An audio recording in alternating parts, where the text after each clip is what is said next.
세계 경제의 저성장 국면이 계속해서 이어지고 있습니다. 장기화되고 있는데요. 이럴 때에는 우리가 어떤 투자의 아이디어로 어떤 산업군에 접근을 해야 하는지 자세하게 오늘 또 특별하게 도움 말씀 듣는 시간 마련을 했습니다.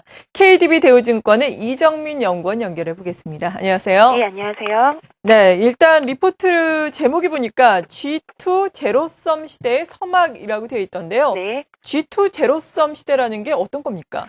일단 G2는 중국과 미국을 가리키는 명칭이고요. 과거에 중국이 좀 세계 공장으로서 어떤 제조업의 그런 구심점에 놓여 있었는데, 최근에 이제 금융위기 이후에 어떤 산업 구조에 좀 재편이 나타나면서 그 중심이 좀 미국으로 다시 올라오고 있다고 봅니다. 그래서 미국에서 다시 제조업에 대한 어떤 정책적인 기반이 강화되면서 좀 새로운 성장 동력으로 제조업을 찾고 있고요. 실제로 과거에 이제 인건비라든지 어떤 생산 비용 절감을 위해서 중국이나 신흥시장으로 이전했던 그런 생산 시설들이 다시 미국으로 옮겨오는 이제 이른바 리쇼어링이라는 그런 현상도 좀 나타나는 게 보여지고 있습니다. 중국을 비롯한 이머징 시장의 경제 성장 동력이 좀 약화되면서 미국에서 다시금 제조업의 중요성이 부각이 되고 있다라고 말씀해 주셨는데 네. 이것과 관련해서 보다 자세하게 이 산업에는 어떤 변화가 나타나고 있는지 설명을 해 주시죠.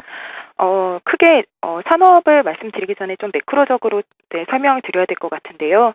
과거 2000년대 초반에는 이제 선진국 같은 경우에 주택 시장이라든지 주가 차원에서 그런 이제 자산 가격 상승을 기반으로 소비를 하는 그런 성격의 기지였습니다. 그래서 그런 선진국의 소비를 받아내기 위해서 생산기지 역할을 하는 중국과 같은 신흥국들이 좀 부각을 받았고, 또 그런 중국의 원자재를 공급하는 러시아라든지 브라질 같은 국가들이 수혜를 입었습니다. 근데 금융위기 이후에 좀 그런 성격이 많이 바뀌었다고 저희는 보고 있고요. 그래서 선진국 같은 경우에도 성장이 둔화되면서 어떤 자기들만의 생산 능력을 좀 갖춰야 하기 때문에 선진국에서도 제조업에 대한 좀 시각이 달라지고 있고, 또 결국에는 그런 선진국의 생산을 받아낼 수 있는 소비 시장을 갖춘 이제 신흥국들이 좀 부각을 받고 있는 것 같습니다. 그래서 최근에 팁스라든지 시베트라든지 이런 용어들이 많이 등장하고 있는데, 내수 기반을 갖춘 신흥국들이 많이 이제 부각을 받는 그런 상황이 됐고요.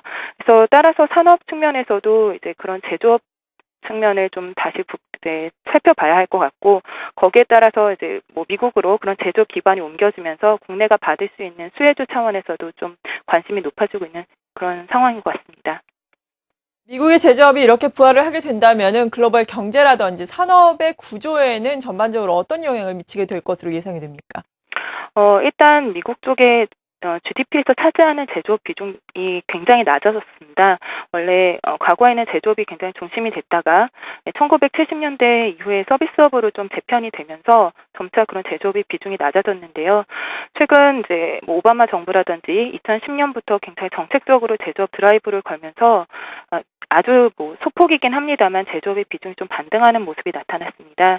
그래서 결국 그런 생산 설비가 다시 이제 짓기 시작을 하고 공장 가동률이 올라가면서 어떤 노후화된 설비를 교체한다든지 이런 설비 투자 관련된 업종들에 대해서는 좀 관심을 가져볼 필요가 있다고 보고 있고요.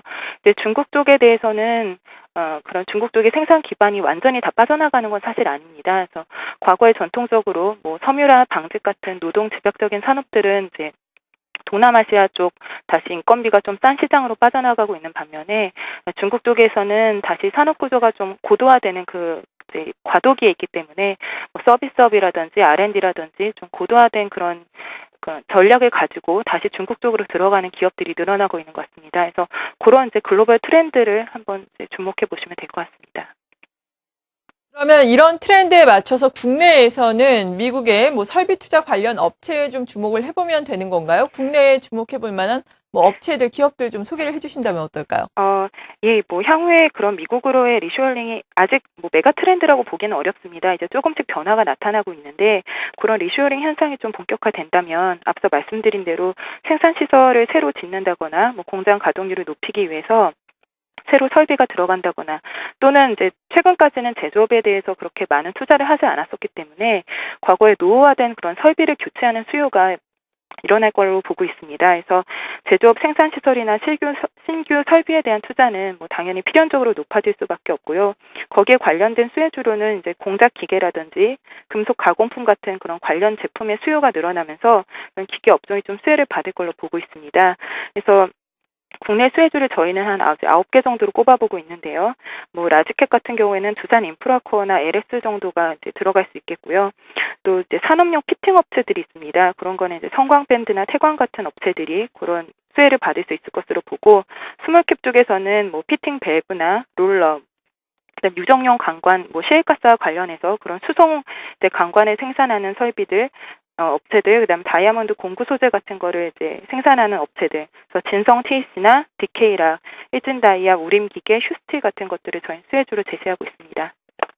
이렇게 신흥국으로 이전이 됐던 생산시설을 미국으로 다시 이전을 하는 리쇼어링 현상이 본격화가 된다면은 우리나라의 기계업종도 주목을 받을 것이다라고 말씀해 주시면서 여러 가지 관심 종목들까지 제시를 해주셨습니다. KDB 대우증권의 이정민 연구원이었습니다. 감사합니다. 네, 감사합니다.